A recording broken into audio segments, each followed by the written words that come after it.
Egaa akkuma argitan jechuudha dheengadda ruutan bakka ishiin oolte akkasumas Abriish na bira hin dhufne hin gallee jechaa jira. Egaa asirratti waan tokko dubbachuutiin barbaada. Harka fuudhee akkam jirtu kabajamtoota jaalatamtoota hordoftoota keenya. Dhuguma dhugaa dubbachuuf yoo ta'e jechuudha dheengadda ruutan Isaaq waliin oolte jechuudha fuuxuura faxarsiiste. Egaa haaluma sanirraa kan ka'u aariin itti dhaga'amu jechuudha. Abriishii aarii keessa jira.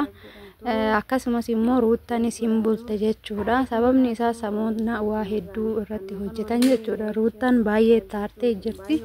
Kanaaf waan fe'elanaa jedhu jetteeti jechuudha kan ishiin bulte.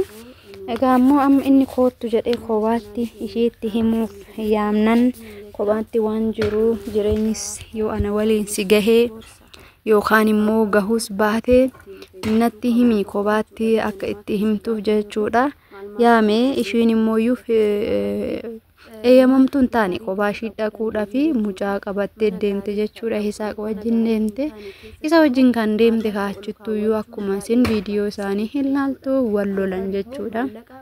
Achumattuyyuu Isaaqiifiyyuu Abriish afaan walitti darbaniiti jechuudha kan isaan wal lolanii. Sababni kun ta'eef maalidha? Sababa ruutan gallee sababa ruutan ala bulteef jechuudha. Egaa hinaaffaa guddaatu keessa jira jechuudha. Abriish yoo laaltanii jiraattanii hinaaffaa guddaadhaan qabameeti kan inni haasa'u.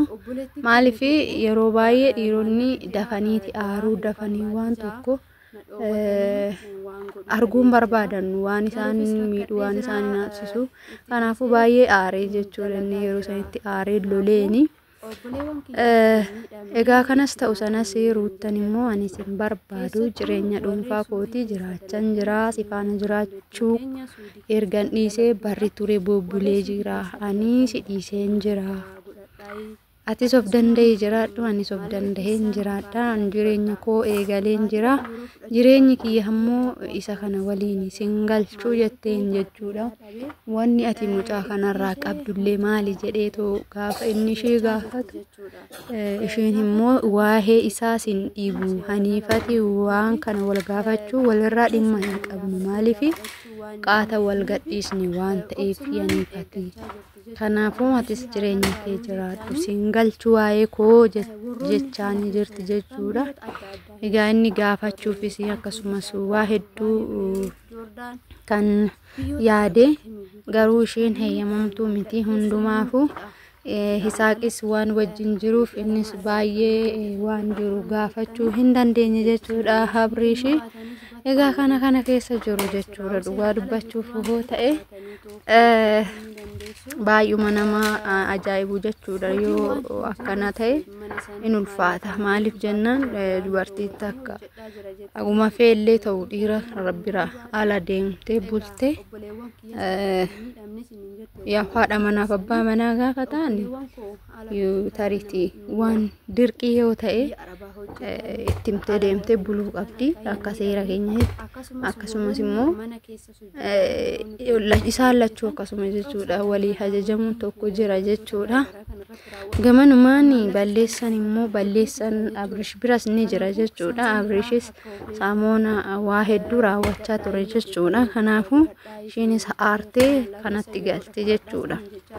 Ammas mucaan kan wajjin dhufeef tarii tarsaa aaree rukutiin naamira aariitii yoo jiru kan namni waan godhu hin beeku wal loluu danda'u jedhee kan wajjin dhufe jechuudha. Isaaqillee erga wajjin dhufeen booda immoo kinoo haala kanaan miira tasgabbiitiin haasa'eeyyuu jechuudha. Dura ani aareen jira har'a booda waan tokko har'a booda xumuruun qaba waan ishii waliin qabu hundumaa xumuruun qaba jedheetti jechuudha. Murteessee kan bahe Abriish garuu murteessee kan bahe akka inni murteessee hin taaneef jechuudha dubbiin.